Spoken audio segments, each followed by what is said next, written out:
Hello, this is my reflective account of about a third of my placement, which I spent in the Lebanese mountains. Currently, I'm at a place called Jolmood, which is Arabic for boulder, which is in Fitroun, Lebanon, which is about 50 minutes east of Beirut.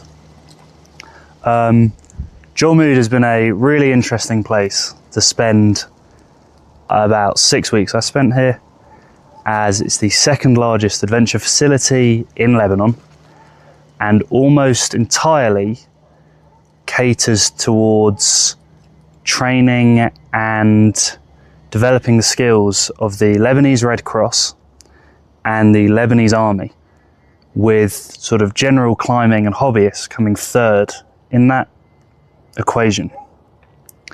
Jolmood was started about 10 years ago by Yusuf and Stephanie, who are outdoor enthusiasts who noticed that there was a bit of a gap in the market for somewhere like this. Lebanon, obviously when they started, did not have the financial crisis, which is happening now. And they really wanted to bring their love of the outdoors and create a space where it could be easily accessible for these groups and people they wanted to share it with.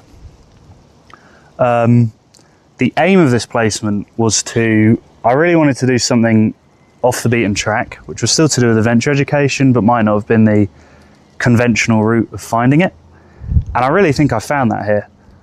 I think if there were any year twos which wanted to do something which might not have been New Zealand or Canada or even the UK or any of these hubs for adventure education, which have almost become cultural movements, this would be a fantastic opportunity for anybody to open their eyes to how a completely different culture and country and economy does adventure education. The place that I'm at right now is run at a loss with a financial backing from the church, because the church sees value in their land being used and also see value in this being brought to Lebanon and the sort of all the positives that adventure education brings.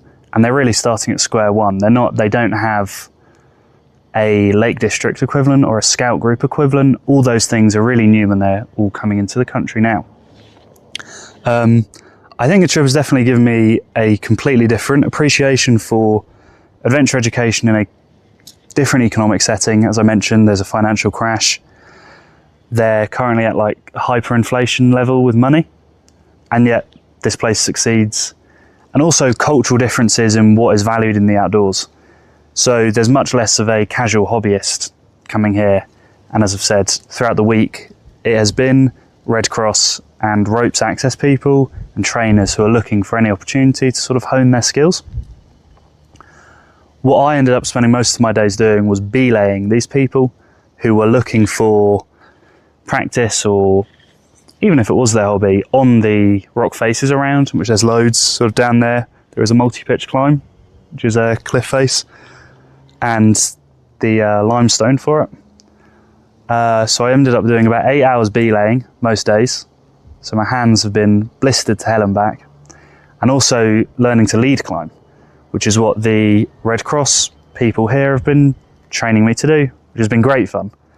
And brings me to my next point, which is I've got a completely different appreciation for teaching styles and methods beyond a pedagogy way, and almost the cultural differences in being shown something once and immediately being expected that you don't need any extra help in showing them. And I think it's also been a really good opportunity for me to be trained and also to show other people of a more student-led or practicer-led teaching model, which I forget the name of, where if a person for example, there was a lady climbing who didn't know how to fall. And within our lessons, we obviously talked about the value of learning how to fall, and it gives you practicing, which these guys had never done before, which I thought was fascinating. I think also anywhere where you're teaching or observing teaching where there is a language barrier, and I'm not trying to sound like the dumb foreigner, this has been an eye-opening experience for communicating in a language I don't speak. I have done my best to learn enough Arabic to be yes, no, thank you. But in any sort of communicating way where climbing is really essential to communicate, I'm having to communicate in a language I don't understand the words to, and so are they, which has led to some great fun of going, that word's not that, or any of that, which has been really good fun. To finish off, I think this is a great opportunity, and again, I'll reiterate, if there are any year twos which want to do something slightly off the beaten path, maybe slightly different for placement, or are looking for a more unique cultural look at adventure education in other places, this is a great opportunity. So far it's been as safe as you'd expect, this being the country with the history that it does. And again, I've learned so much and had my eyes opened towards all of these different things that I've mentioned. So thank you very much for watching. I'm expecting high marks from this high quality video. Only kidding.